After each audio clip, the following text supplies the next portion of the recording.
Alright, ladies and gentlemen, welcome back. Let's get right into it. God, take away everything I think I know about this book, about this process, and about you, God, so that I can have an experience with you. So remember, we are in Bill's story right now, and Bill's story is actually a writing assignment. So for the people that you're working with, they're supposed to take Bill's story home with them, underline all the words that they don't understand and define them, highlight all the sentences that they can relate to, and basically write whatever examples of their life that they can think of that relate to that sentence. And this is supposed to help them basically identify with Bill, just as if you were going to a meeting and you wanted to identify with a speaker. As someone who's being the person who's taking someone through the book, it's important for us to help them identify what it means to be an alcoholic or a drug addict. So we need to help them identify the physical allergy, and we need to help them identify the mental obsession or the ability to believe a lie. And so basically that's our job.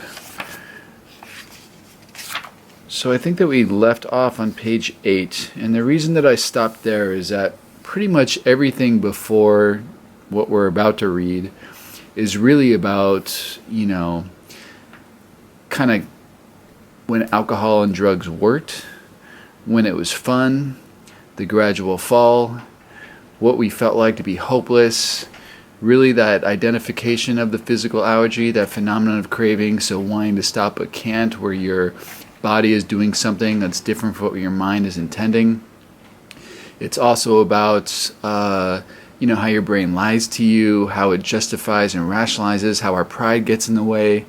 And then not only with drinking and using, but also with behaviors. So there's a lot of, hopelessness that should be written about. So even if you've got some time in sobriety and you're going through this process, it's good to write about defects of character and acknowledging the basic powerlessness. Excuse me, that's too many nisses. Let me try that again. Powerlessness over different defects, whether it be lust, whether it be greed, whether it be gluttony, whether it be sloth, envy, pride, anger, etc. Right? So that's the stuff that we need to be looking at, because remember, this is our first step. So the doctor's opinion was a part of it, where we're introduced to the concepts, and then the second part of the first step is really identifying. Remember, the first step is to admit that we're powerless over alcohol or drugs or addiction or whatever, and that our life is unmanageable. The powerlessness aspect is really admitting that we have the physical allergy, right? When it comes to drugs and alcohol. The unmanageability aspect is really identifying the mental obsession or the ability to believe a lie, because our lives are unmanageable as a result of our thinking. We can also apply the powerlessness aspect to our defects of character or to people, places, things, and situations. So that's why when we're doing this exercise, it's really good to sort of take these sentences out of context and apply them to different areas of your life, not just drugs and alcohol. And so for you people who are not drug addicts or alcoholics, you can do that as well, And so last time as I was reading it, I was sort of, stopping at certain sentences and asking questions to you guys for you to answer. I'm sure there might be other things that I skipped that you identified with. So that is also another reason why this is just a sort of bare bones take you through the big book, but the real magic happens when, one person takes another through it, which is another reason why just sending these videos off to people is not really the way to do it. So again, let's get started. We left off with my musing. Musing means thinking. Was interrupted by the telephone. So they're talking about Bill right now. So Bill basically was sitting around there drinking and thinking, and all of a sudden he gets a phone call. And it says, the cheery voice of an old school friend asked me if he might come over. So this was November of 1934. Now remember, Bill got sober on December 11th of 1934. So this is about a month before. It says he was sober. So the person who's calling is Ebby Thatcher. His full name is Edwin Throckmorton Thatcher. What a mouthful. Gotta love it. And Ebby had 2 months sober. And what happened with Ebby, we kind of discussed before, the reason why Ebby was there is part of the sobriety process that Roland Hazard took Ebby through. Basically called for what they called conversion, or basically carrying the message. So that's what happened. So anyway, it was years since I could remember his coming to New York and the condition. I was amazed. This is Bill talking. Rumor had it that he had been committed for alcoholic insanity. I wonder how he had escaped. Of course he would have dinner, and then I could drink openly with him. Unmindful of his welfare. Now, that's another thing that you can consider writing about. How many times have you been unmindful about people's welfare due to your drug addiction or alcoholism, or different defects of character, selfishness or whatever? I thought only of recapturing the spirit of other days. There was that time we had chartered an airplane to complete a JAG. A JAG is just a state of intoxication. His coming was an oasis, the dreary desert of futility. Futility is uselessness. The very thing, an oasis. Drinkers are like that. And the reason why drinkers or users or drug addicts are like that is that we like to have company sometimes, right? The reason why we like to have company sometimes is that it basically cosigns our bullshit, right? Because it's hard for us to think that we're doing something really wrong if the guy next to us or the girl next to us is also doing the same shit, right? And that goes for defects of character. It's nice to have a partner in crime in any area of your life because it rationalizes the crime that you're doing. So that's what he's talking about, right? The door opened and he stood there, fresh-skinned and glowing. There was something about his eyes. He was inexplicably different. What had happened? So, for any of you who ever met somebody that was sober while you were drinking and using, reflect on what that experience was like. If they attracted you to sobriety in some sort of way, and you can write about that. He says, I pushed a drink across the table. He refused it. Disappointed but curious, I wondered what had gotten to the fellow. He wasn't himself. Come, what's this all about? I queried. He looked straight at me. Simply but smiling, he said, I've got religion. Basically, Bill rolled his eyes at this point.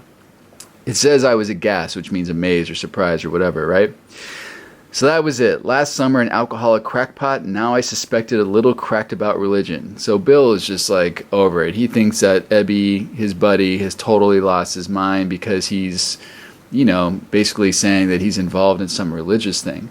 So, again, if any of you guys have ever been skeptical about religion or skeptical about the word God or skeptical about spirituality and thought it was just for weak people or weirdos or whatever, please take this moment to write about that. He had that starry-eyed look. Have you ever run into those fucking, excuse me for the F word, but those like weird hippie people that you're just like, what are they talking about? Or are you one of those weird hippie people? I love you. It's great. It says, yes, the old boy was on fire, all right, but bless his heart. Here's the patronizing voice. But bless his heart. Let him rant. Besides, my gym would last longer than his preaching. So you can tell that Bill is totally not about religion. He's basically saying that his alcohol is going to, outlast Ebby's ranting. And the other thing I'd like you to write about, if you can relate to, is whoever went to an AA meeting and thought a bunch of people were preachers. If you did, write about it. It says, but he did no ranting. In a matter-of-fact way, he told me how 2 men had appeared in court, persuading the judge to suspend his commitment. First of all, it was 3 men. It was Roland Hazard, Seaber Graves, and Shep Cornell. Just thought I'd let you know. It says they had told him of a simple religious idea and a practical program of action. That was 2 months ago, and the result was self-evident. It worked. So, this is kind of a lesson for how we talk to newcomers, right? Or how we talk to other people. We're not there to preach. It says we just tell our story. That's what Ebby's doing. He's telling his story in a matter-of-fact way. We don't have to get all, spiritual and God talking and religious talking or any of that talk. We just need to tell him how it happened, right? He come to pass his experience along to me if I cared to have it. I was shocked, but interested. Certainly I was interested. I had to be, for I was hopeless. So Bill's open-mindedness is basically being motivated by his hopelessness. Who can relate to that? Write about it if you can. He talked for hours. Childhood memories rose before me. I could almost hear the sounds of the preacher's voice as I sat on still Sundays way over there on the hillside. There was that proffered temperance pledge I never signed. Proffered means suggested, temperance means sobriety pledge, right? My grandfather's good-natured contempt of some church folk, so his grandfather basically judged other people going to church and what they did, and just, that's what we do. His insistence that the spheres really had their music. So the spheres, so basically Pythagoras proposed that the sun, the moon, the planets, they all emitted their own unique hum, right, based on their orbit's revolution. And the quality of life on Earth reflects the tenor of, basically those sounds, and we can't hear them, but that's what he's referring to there, if you're interested. It says, but his denial of the preacher's right to tell him how he must listen, his fearlessness as he spoke of these things just before he died, these recollections welled up from the past that made me swallow hard. So basically, Bill is thinking about his grandfather's perspective on religion, church, and all that stuff. That wartime day in old Winchester Cathedral came back again. I had always believed in a power greater than myself. I had often pondered these things. I was not an atheist. Few really are. For that means blind faith in the strange proposition that the universe originates in a cipher and aimlessly rushes nowhere. So most people are people who are agnostic, right, without knowledge. So they cannot believe in God because they don't know whether or not God exists or not. And an atheist again says that I can prove to you that God does not exist. My intellectual heroes, the chemists, the astronomers, even the evolutionists, suggested vast laws and forces at work. Despite contrary indications, I had little doubt that a mighty purpose and rhythm underlay all. How could there be so much precise and immutable law, unchangeable law, and no intelligence? It says, I simply had to believe in the spirit of the universe who knew neither time nor limitation. Now I have that sentence underlined because it was important for me, and it's basically something that Bill had written in his story that I wanted to apply to my concept of higher power. So again, our concepts of higher power are completely personal. We apply what we want to apply and we don't apply what we don't. But this is something that I thought cool and it fit with my life. So basically it's saying that God knows neither time nor limitation, right? So how that's useful for me is that I struggled a long time in sobriety with defects of character, wanting to be perfect, not being perfect, getting a decent amount of time under my belt, and just acting out on a lot of behaviors that I was not proud of. A lot of deception, a lot of lust-based deception, cheating, lying, and just hurting a bunch of people and myself, as well. And I remember getting to a place where, because my defects of character were not lifted and I was not able to manage them, and I was really getting in touch with the powerlessness of it, I really, A, doubted God, and I really, B, doubted the program, and I got to a place where I just thought everything was hopeless. And that was a really dangerous place because I knew that drugs and alcohol were not the solution. I knew that those things would just compound my problems, so I couldn't get the relief from that. So I didn't relapse. And the only way out for me seemed to be to kill myself, right? But I just didn't have the courage to do that either. So I was just stuck in this really uncomfortable place. And years later when I read this, it was cool because it said God knows neither time nor limitation. So that means the limitation aspect is that there's no limit as to how much power I can access, right? And there's no limit to, to me, basically. So any defect of character that I want to have removed can be removed. I can grow without limits, okay? And this is something that I truly believe. The other thing is that God doesn't know time. Time is a man-made thing, right? Which means that the time at which these defects of character and these changes happen, they're not up to me, right? They're up to the universe. They happen when they happen. And when I really stopped struggling to fix and manage my defects of character and actually accept them and embrace them in some respects, that is actually when I got freed of some of the worst ones, or the ones that created the most damage in my life, and that was really a blessing for me. And so today, I definitely don't get into the place of, well, I've got 20 plus years of sobriety, so I should be acting this way. There's none of that. Like, I don't even think about that stuff.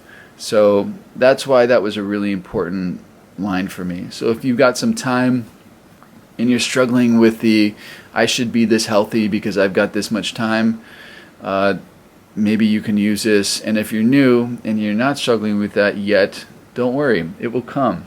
Unless you do this work, right? And you just do this work diligently. And I mean, like, make this your primary purpose in life. So it says, but that was as far as I had gone. With ministers in the world religions, I parted right there.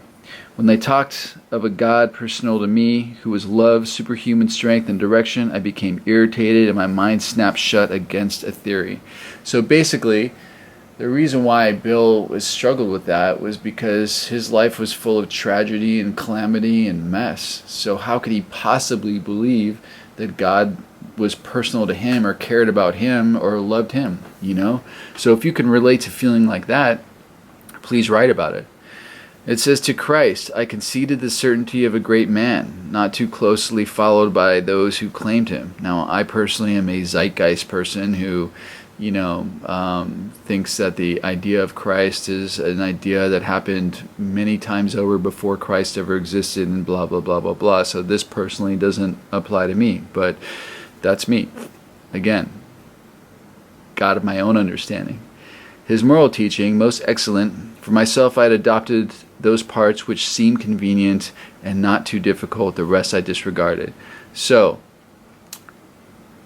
write about, if you feel this way, how you ever basically do things that just are convenient for you, but don't really go the extra mile or don't really follow through with, reaching your goals because you're just doing the bare minimum, right? The wars which had been fought, the burnings and chicanery or deception that religious dispute had facilitated made me sick. I felt the exact same way. If you can relate to that, write about it. I honestly doubted whether, on balance, the religions of mankind had done any good. I felt like that too. Please write about it if you have. Judging from what I'd seen in Europe, and since the power of God in human affairs was negligible, the brotherhood of man a grim jest. If there was a devil, he seemed the boss universal, and he certainly had me.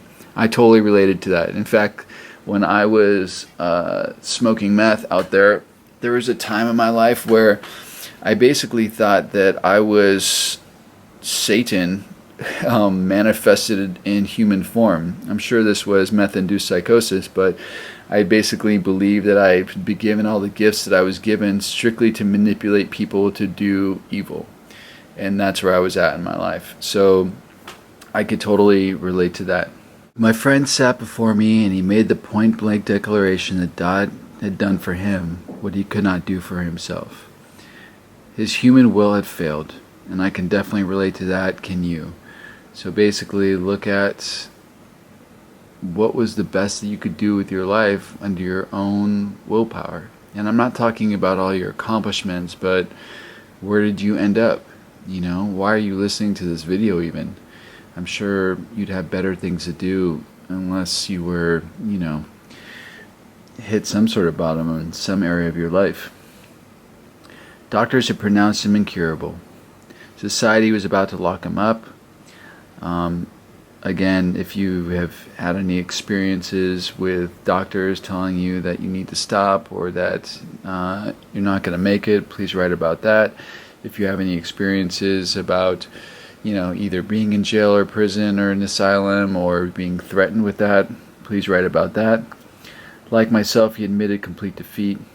Did you do that? Then he had, in effect, been raised from the dead, suddenly taken from the scrap heap to a level of life better than the best he'd ever known. So those of us who've gotten sober, please write about that. Had this power originated in him? Obviously it had not.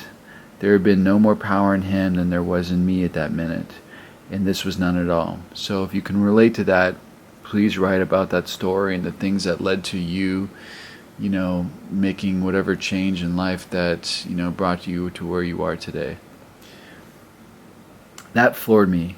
It began to look as though religious people were right after all.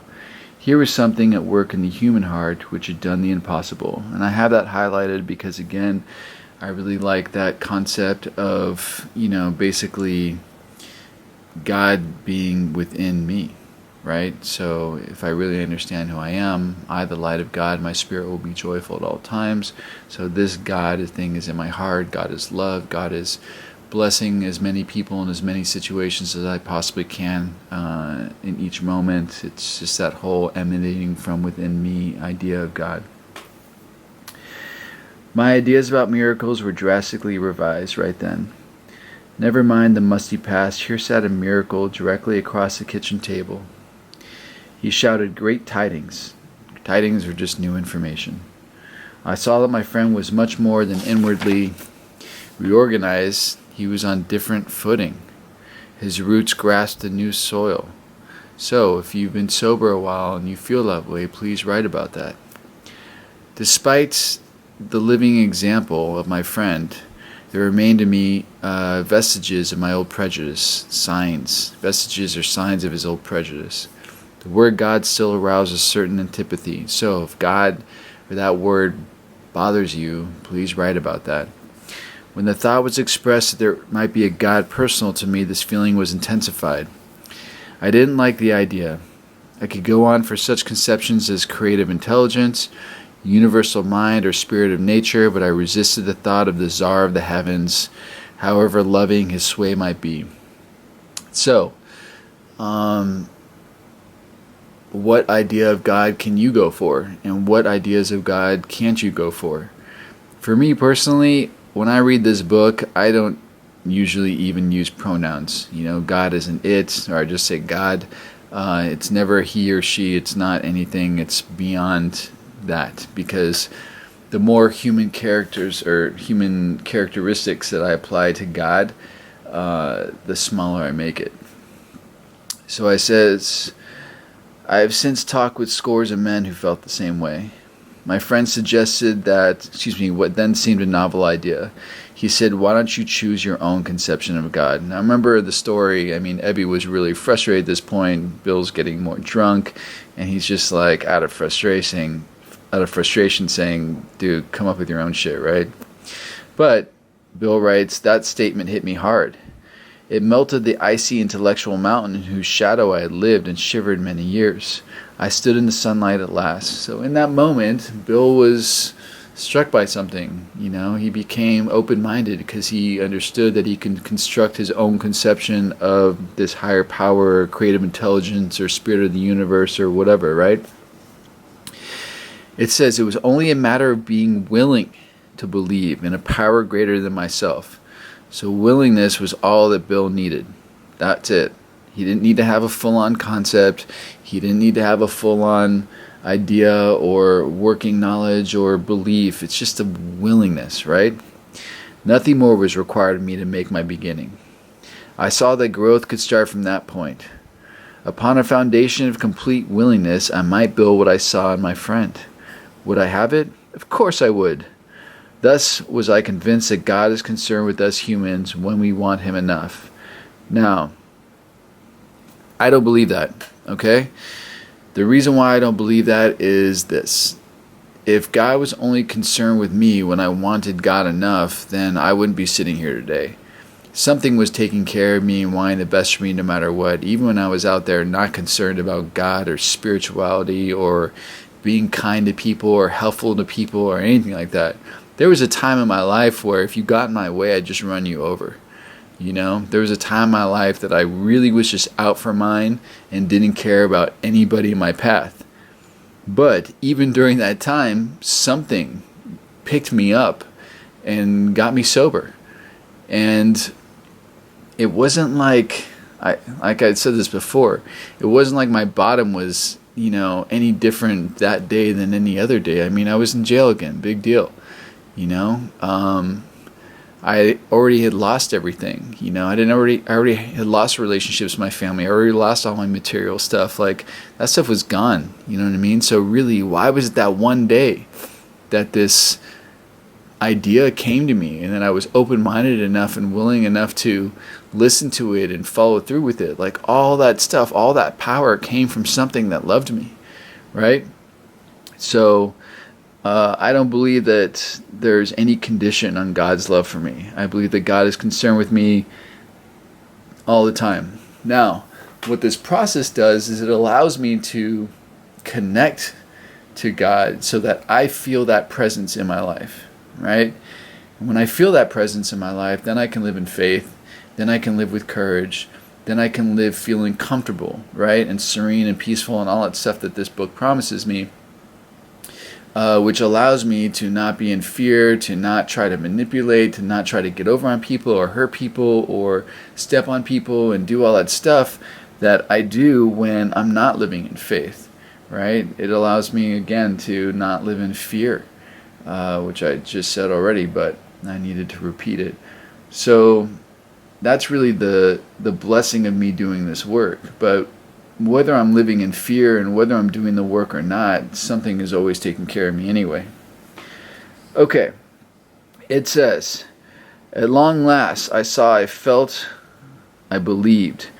Scales of pride and prejudice fell from my eyes. A new world came into view." So if you have any experience of prejudice of religion or spirituality or the idea of God basically falling away, please write about that. The real significance of my experience in the cathedral burst upon me. For a brief moment, I had needed and wanted God. There had been a humble willingness to have him with me, and he came. But soon the sense of his presence had been blotted out by worldly clamors, most of those within myself, and so had been ever since. How blinded I'd been. This is basically December 11th, right? So that's when he was freed of alcohol at the hospital. I was separated from alcohol for the last time, December 11th, 1934. Treatment seemed wise, for I showed signs of delirium tremens. So basically what happened is that so Roland Hazard took Ebby Thatcher to this Episcopal church, right? I think I have it written down here. It's the Calvary Episcopal Church, and that's in New York, right? What Ebby did was Ebby took Bill there. So Bill had all these experiences there, right? And then Dr. Soakworth was like, yo, you're going to die. So you need to come in the hospital. The hospital, he was separated from alcohol. He still had some delirium tremens. And then it was like, there I humbly offered myself to God as I understood God, to do with me as he would. So basically doing this third step. I placed myself unreservedly under his care and direction. I admitted for the first time that I myself was nothing, that without him I was lost. I ruthlessly faced my sins and became willing to have my newfound friend take them away, root and branch. I've not had a drink since, right? So, December 14th, my schoolmate visited me, and I fully acquainted him with my problems and deficiencies. So basically, he did an inventory. He's reading a fifth step. We made a list of people I had hurt or toward whom I had felt resentment. I expressed my entire willingness to approach these individuals, admitting my wrongs. Right. So basically, he's doing 4, 5, 6, 7, and 8. So he's doing, he's doing an inventory. He's reading it to Ebby. He's asking God to remove his defects of character, and he's making a amends list, okay? It says, never was I to be critical of them. I was to write all such matters to the utmost of my ability. I was to test my thinking by the new God consciousness within. Common sense would thus become uncommon sense.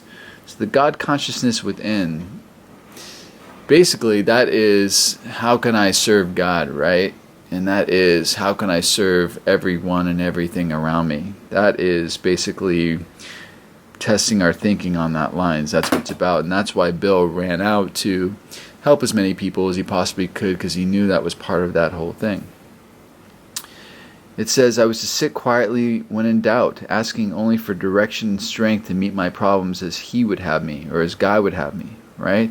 So basically in meditation, Bill is asking for direction and strength to meet problems as God would have him meet him. So again, how can I bless this situation? Am I being a blessing? Am I bringing harmony to the situation rather than discord? How can I be of service to this situation? These are the questions that we should be asking ourselves in meditation. Never was I to pray for myself except as my request bore on my usefulness to others. So again, everything is about being useful to others. Everything is about being of service to others. Praying selfishly doesn't really work because it typically tests our faith. If you're out there praying to win the lottery all the time, and that's your main focus, and you don't win the next day, are you going to believe in God? Probably not. But if you pray for how can you help other people or give you the strength to be of service to the people around you, and you just do that, then you're cool. And basically what will happen is you'll find that all the things that you want in life will just sort of come to you if you do that. That has been my experience, at least. Then only might I expect to receive, but that would be in great measure. So again, we receive in great, great, great measure if we just do the work. My friend promised when these things were done, I would enter upon a new relationship with my Creator that would have the elements of a way of living which answered all my problems. Belief in the power of God, plus enough willingness, honesty, and humility to establish and maintain the new order of things were the essential requirements. So basically, Bill is telling us what the essential requirements are. So belief in the power of God, so that willingness to believe needs to be there. Willingness, honesty, and humility. Humility is just an honest sense of self, right? So those things need to be there in order to establish and maintain a new order of things, right? That's basically how we do this stuff, and the steps bring us through that process. Simple but not easy. A price had to be paid. It meant destruction of self-centeredness. I must turn all things to the Father of light who presides over us all. So again, the Father of light for me at the time was a little too religious-y, so I kind of cast that aside. But it says that we need to destroy self-centeredness. So this is why it's important to begin working the program immediately, right, as soon as we can. So if you have 3 pages of this big book down, that means you can pass those 3 pages on to somebody else. Because the only way to basically knock out self-centeredness is by doing things that are selfless. And that's how this book is basically a tool. It provides us a way to get outside of self. It says here, take another human being through the book, right? And when you're in the book with another human being, not only are you knocking out your self-centeredness, but you're treating your mind because you're brainwashing yourself with another message. And then not only are you doing that, but you're also treating your body because basically you're with another alcoholic or an addict, so you're not getting high or drunk in that moment. So the more that we work with other people, the more that we destroy our self-centeredness. These were revolutionary and drastic proposals, but the moment I fully accepted them, the effect was electric. There was a sense of victory, followed by such a peace and serenity as I had never known. There was utter confidence. I felt lifted up as though the great clean wind of a mountaintop blew through and through. God comes to most men gradually, but his impact on me was sudden and profound. So if you had an experience like that, please write about that. For a moment, I was alarmed and called my friend the doctor, Dr. Silkworth, to ask if I were still sane. He listened in wonder as I talked. Finally, he shook his head, saying, "Something has happened to you I don't understand, but you'd better hang on to it. Anything is better than the way you were." The good doctor now sees many men who have had such experiences. He knows that they are real. But again, if you haven't had such experience, that's okay. So Bill is talking about a spiritual experience or a spiritual awakening. But it's important again, and I know that we've gone on over this already, but on page 567, it talks about the term spiritual experience and spiritual awakening are used many times in this book, which upon careful reading shows that the personality change sufficient to bring about recovery from alcoholism has manifested itself in many different forms. So the spiritual experience is basically a personality change. So that can be a very gradual thing, right?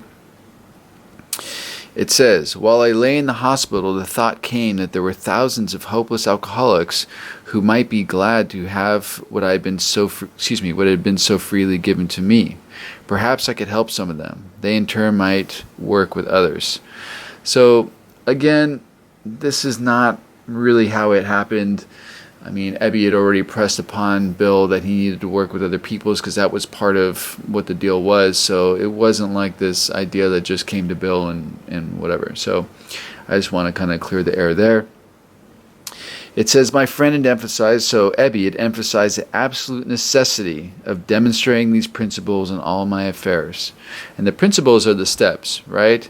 So the steps that Bill had worked with Ebby. Particularly, was it imperative? Imperative means necessary or important. To work with others as he had worked with me. So here he's saying, Ebby basically told him that he needed to work with other people as Ebby had worked with him. It says, faith without works was dead, he said, and how appallingly true for the alcoholic.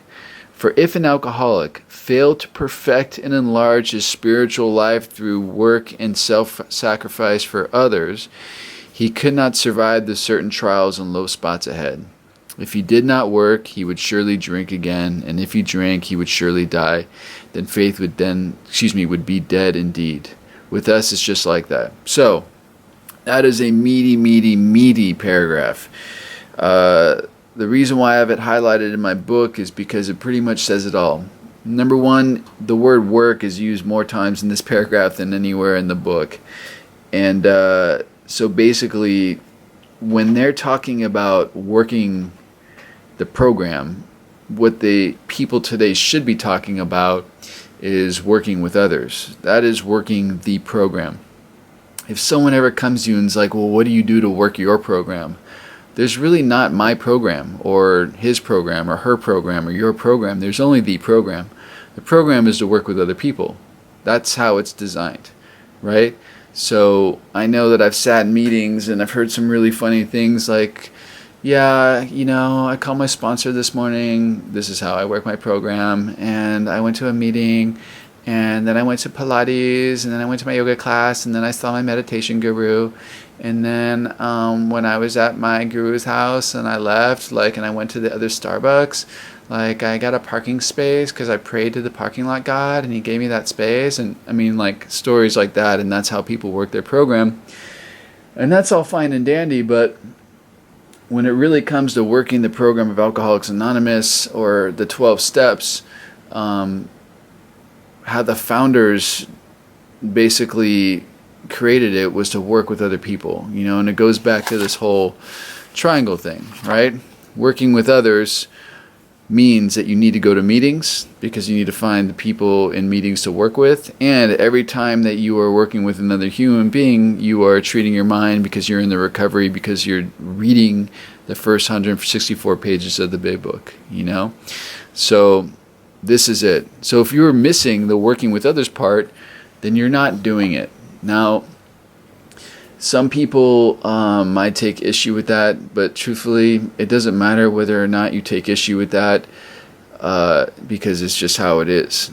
I mean, there's no way around it. There's a lot of people that just go to meetings. There's a lot of people that just go to meetings and work with a sponsor. There's a lot of sponsors out there that tell you that you can't work with other people until you have completed all 12 steps. But all that stuff is not how the original process was designed. The original process was, okay, cool, I'm going to help you get sober, get you some information, and then you need to go and start passing it on to as many people as you possibly can, right? So that's one aspect of what this program is saying, right? It's imperative to work with others as he had worked with me. Then it says, fail to perfect and enlarge his spiritual life. So basically what they're saying is that how we perfect and enlarge our spiritual life is through work and self-sacrifice for others. Okay? Now, so how we get closer to God, how we get more in touch and we gain access to the power of God is working with other people, right? Is taking people through the book to start. Because the thing is that taking through the people through the book and what we do in AA is introduction to this shift that needs to basically spread to every area of our life, you know? So granted, when we're out in the world, we're not like going to people that are pumping our gas at the gas station. Sorry, I'm in Indonesia and they do that for you here. I know in America it's not like that so much anymore. But I'm not going to go to the dude pumping gas at my gas station saying, hey, bro, you want to go through the book? But what I'm going to do is I'm going to smile at him. You know, I'm going to ask him how he's doing. I'm going to take interest and take a moment to connect. You know, when I'm at a stoplight, I'm on a motorcycle. The nice thing about being on a motorcycle is that you can look over at the people next to you on the scooter and be like, hey, how are you today? You know? So it's really about connecting, being of service, even if it's just being kind and loving to the being next to you. That's what we're talking about, you know? So working with a bunch of people in the book basically allows us to practice exercising that muscle of love and kindness and self-sacrifice for another human being so that it becomes who we are. It becomes our nature to just be that person in every area of our life, right? Connect with that dog that you see, you know, alone in the parking lot, or that stray cat, or the gecko, or whatever. I mean, obviously I'm living in Bali, so I'm having these experiences with all kinds of different animals everywhere I am. But yeah, so it just doesn't extend to people. It extends to every living thing on this universe, right? Plants too, everything. You know, I'm that weird dude who like talks to plants these days, but whatever. So it says, if I don't do that, okay, then I cannot survive the certain trials and low spots ahead. So what he's saying is that life can be up and down, okay? And if you're tethered to the human experience, then your mood will be up and down as life happens, right? So as you get into the relationship with your dream boy or girl, you're going to be elated, right? But when they break your heart, you're going to be bummed. When you get that amazing job, awesome. When you lose that amazing job, or your boss starts, you know, treating you not well, you're bummed. When you get that lump sum of money, awesome. When you lose that money, bummed. Like, and that's how life is. But if you are tethered to something greater than all of that, greater than the human experience. So if you were tethered to this spiritual experience, if you were tethered to this power that wants the best for you, is taking care of you, and is loving you no matter what, then your emotional and mental stability is no longer determined by whatever happens in your life, right? So you are able to survive the low spots and the high spots, right? Because, you know, the person breaks up with you, oh cool, you know what I mean? There's something better down the line, or yeah, that wasn't really right for me, so it's all good, you know, because you're not in need. Money, you lose some money, that's cool, money's gonna come. I'm always taken care of, money's always coming my way, you know? Oh, I stopped DJing at that place. That's cool. Another place is going to. Oh, there's a volcano erupting in Bali, so there's less tourism, so I'm not going to be DJing here. Cool. Don't trip. You know, a couple months later, I get called into a different island to DJ, you know, as a residency every month. So, I mean, my experience in life is that life is always taking care of me. I don't have to worry about anything, and that is because I am tethered to a power greater than me. You know, I am tethered to a power that's greater than the human experience, right? So I'm no longer affected by, you know, human stuff, which is awesome. So, basically it says, if you do not work with others, you will surely drink again. The reason why we drink is that if we are in enough fear, or the reason why we use is if we're in enough fear, or if our problems pile up on us and we feel like they're too impossible to solve, you know, one of our solutions is to numb out, right? So we either want to get high or we want to get drunk, right? But then we have the physical allergy to drugs and alcohol. So it says, and if he drank, he would surely die. So what happens to us is that if we drink and use, we run the risk of dying. And then it says faith would be dead indeed. With us, it's just like that. So it's really matter of fact. But I mean, that's an epic paragraph. Anyway, moving on. My wife and I abandoned ourselves with enthusiasm. Lois was the shit. We love her. To the idea of helping other alcoholics to a solution of their problems. It was fortunate, for my old business associates remained skeptical for a year and a half, during which I had found little work. So basically, Bill was out of work, right? No one wanted to talk to him. All the people that he made money for, basically, when he showed back up and he was sober, they said, you know what, Bill, keep it pushing, right? And that was actually a blessing, because it gave Bill the opportunity to just practice working with as many people as he possibly could. It says, I was not too well at the time and was plagued by waves of self-pity and resentment. So again, it's impossible to believe that when we get sober, we all of a sudden get well, right?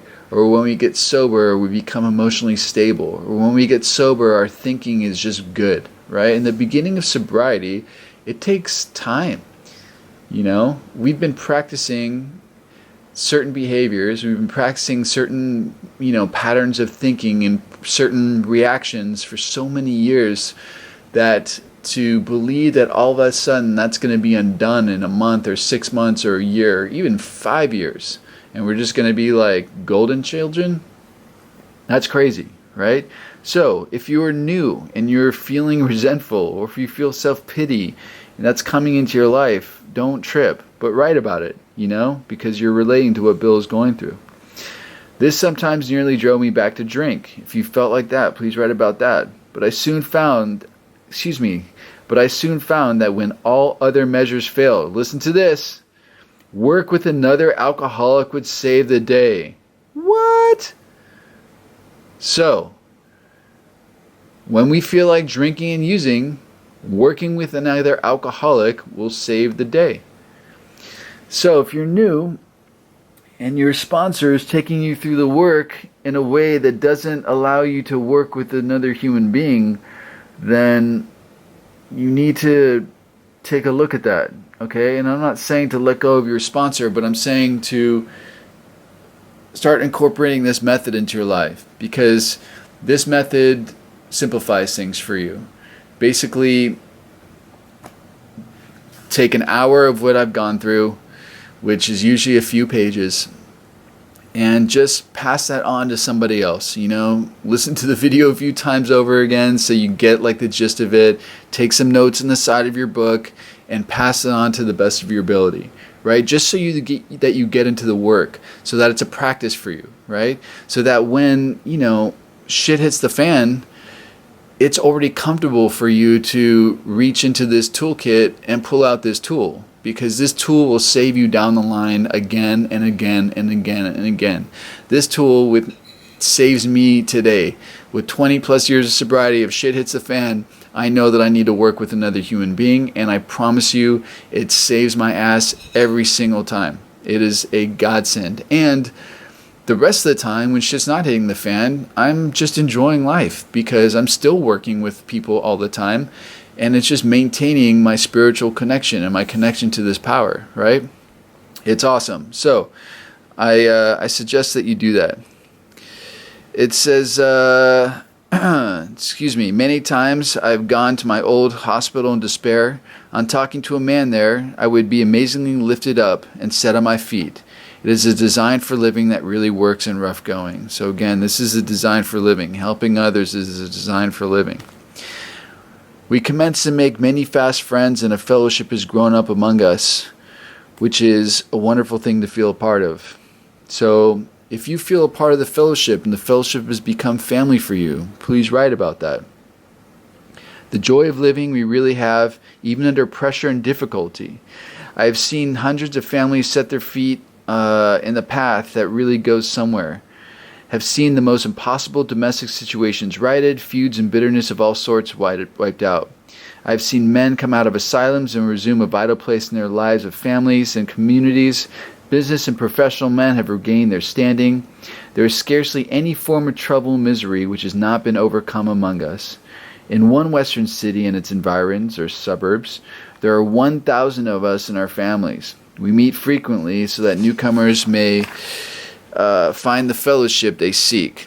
So, basically, if you've been around Alcoholics Anonymous, you've been sober for a while, and you've seen the success stories, and you've seen grand changes, and you've been a part of people changing their lives, please write about that stuff, right?